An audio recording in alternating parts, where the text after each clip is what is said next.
Wel, yn yr amser fi, y bechgyn oedd yn gwneud y waren bapur awyr o'n nhw'n gallu anelu lawer gwell na fi. Heddi a deryn plastig yw i. Wi yn y ffair dy gynnes i newydd agor yn Sophia Gardens Caerdydd. Ffair i ddyn o'n busnes yw e, ond i ni wedi dod yma hanner y dwi ddim yn deall dim byd am deganau ragor, i ni wedi dod yng nghwmni 4 o blant. Blant, os ewch chi nawr i weld y ffair, fe ddylwn ni chi.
Wel, ferched, chi wedi dewis eich doliau?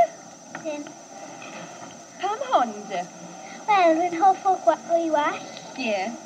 A'i dillad. Cefyd rwy'n hi'n wedi ar y sgats. O, ie. Beth amdano ti?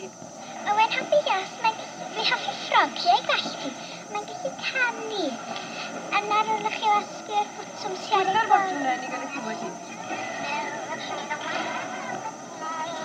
Ond mae'n glefer iawn eich licio rhyw dol fyna, chi? Ydyn.